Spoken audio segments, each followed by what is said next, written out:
Cheating is not something that happens by accident. Remember, for a woman, love making is an emotional decision. Sex is an emotional decision. For a man, love making and sex is a physical thing for them. It's just physical. They don't have to involve their emotions in it. But for a woman, most women, for a woman, it's an emotional thing. So it's not something like you were going down the street and somebody scratched you on your hand and you cheated. No, you thought about it. You thought about where to go where nobody will see you. You talked about those text messages you exchange, and when you read them, you smile, you delete. When you talk to him or her, you go hide in the bathroom. So all this, you know that what you're doing is wrong.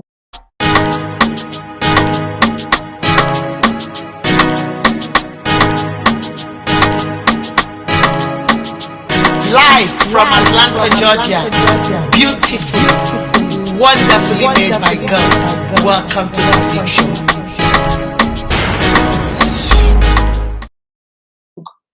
If you know it is not wrong, then do it in front of everybody.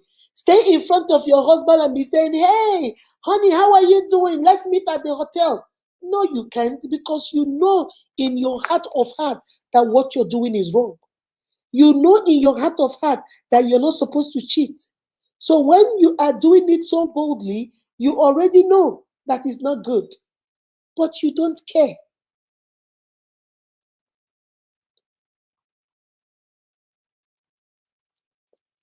But you already know that is not good and you don't care. You're still going to do what you're going to do. So own up to it. Stand in your truth and say, you know what? I messed up. I messed up royally. I messed up big time. I messed up because I saw some attention.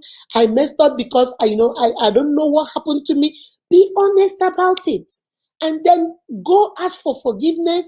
And you and your husband, if you want to save the marriage, go ahead and save it. There are therapists out there. There are marriage counselors out there. Go out there and get help if that is what you want. But don't stay there. I have had some Christians, this is the funniest part of it.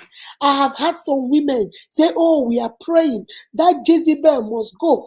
I am praying that Jezebel, every midnight, 2 a.m. in the midnight, I will wake up and pray that God will destroy that Jezebel. Every 4 a.m. in the evening, in the morning, I wake up and pray." My sister, you're using 2 a.m. and 4 p.m. and 6 p.m. and 4 a.m. to pray about a woman that your spouse cheated with, or a man that your spouse cheated with. Instead of you to use this time and say, "God, change me, transform me, come into my life, do something good in my life so that this urge of cheating, God, take it away from me. Change my appetite, change this need in me." Pray. Tell God, okay, since you want to pray, pray right. The Bible says you pray. You do not receive because you do not ask right. How can you spend fasting 7 days in a week?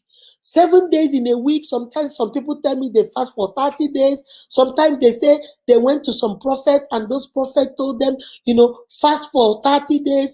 Give them Psalms in the Bible to read. I promise you, get the woman's picture, print the woman's picture, put it in front of you, stand on it, and then read those Psalms. I promise you, after 30 days, the woman will run away. My sister, what is that? Is that not what native doctors do? Is that not what Babalu? I don't know how Yorubas call it, Babalowa. What is that? Not those native doctors? Is that not what they do? Take this and do this. Take this and burn this. Are we doing this in Christianity, my sister? Are we doing this in Christianity, my brother? On Thursday, I want you guys to join me on Thursday. We are going to talk about all the fake prophecies and all the fake visions because they are part of it. I know of a sister. Now I'm going to tell you guys a story. A sister, one of my sisters, she told me she lives in Nigeria. And she told me that she was dating this guy. This guy is a married man. She was dating this guy. But the man doesn't want to let the wife go because they have 4 children. But the man kept telling her, this girl kept telling her she's my unique, kept telling her, I don't want my wife anymore. The marriage is over. But I have 4 little children below the age of 8. I can't leave the woman. She doesn't have a good job. She can't take care of them. So I am just there for the children. But I'm going to be dating you, and I want you to get pregnant for me, have a child for me. So finally, when my wife knows that you have a child for me, I know her, I know her temper. She's going to be angry, and then she's going to leave. But unfortunately, you know how they say it now, God don't like ugly. God do not like ugly. She never got pregnant, according to what she told me. They dated for more than 4 years and she never got pregnant. So now two of them, herself and the man, went to go see a prophetess. And this prophetess, according to them, will pray and break up this man's marriage so that this man can come to her.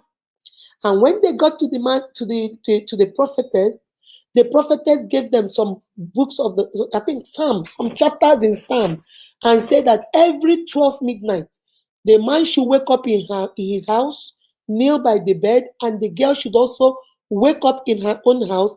They should read the Psalms 2, 3 times, and then they should pray 12 midnight every night. That if they do it for 7 days, after 7 days, that the legal wife is going to pack all her stuff, leave her children, and run away. And then she can move in. My sister, God is not an author of confusion. God loves ugliness. How can God use you to go break up a family and a prophet is telling you this and you're believing this? She said, no, the woman is powerful. She has given so many people marriages and stuff like that. I said, okay, continue. She said, so the first night, but as God, I don't know, I think it's God. The wife was going to go do laundry, and she put her hand in the husband's pocket and saw the piece of paper with the psalm and the prayer point and the time of the day to pray. So she took it, used her phone and took a picture of it, folded the paper and left it on the table, and went and did laundry.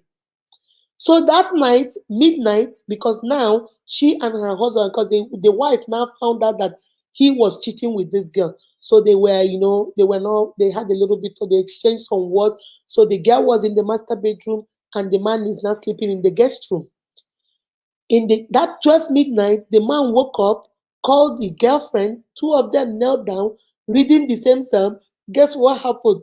The wife got up by 12 midnight, knelt down by her own bed, and started reading the same psalm and started praying too.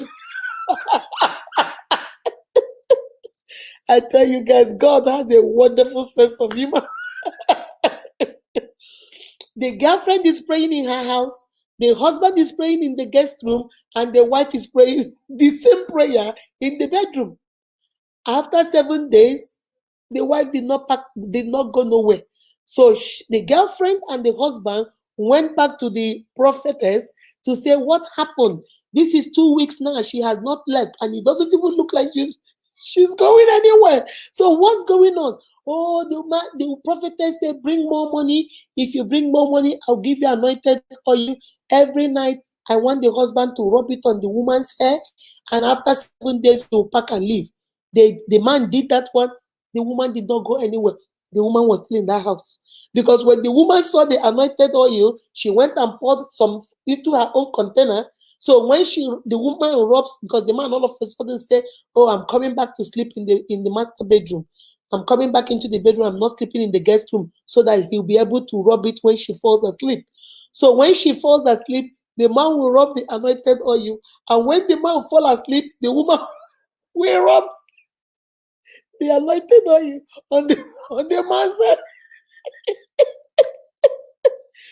After a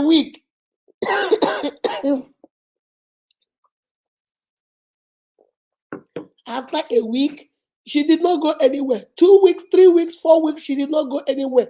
By then, the other woman, the girlfriend, according to what she wrote on her email, she said she was tired. She said, I have dated you for 4 years. I'm not getting pregnant. You are never leaving your wife. I'm not going to wait for you this long. I'm getting old waiting for you. I'm going to move on and go get married. And that's how they broke up. You see how, you see the irony?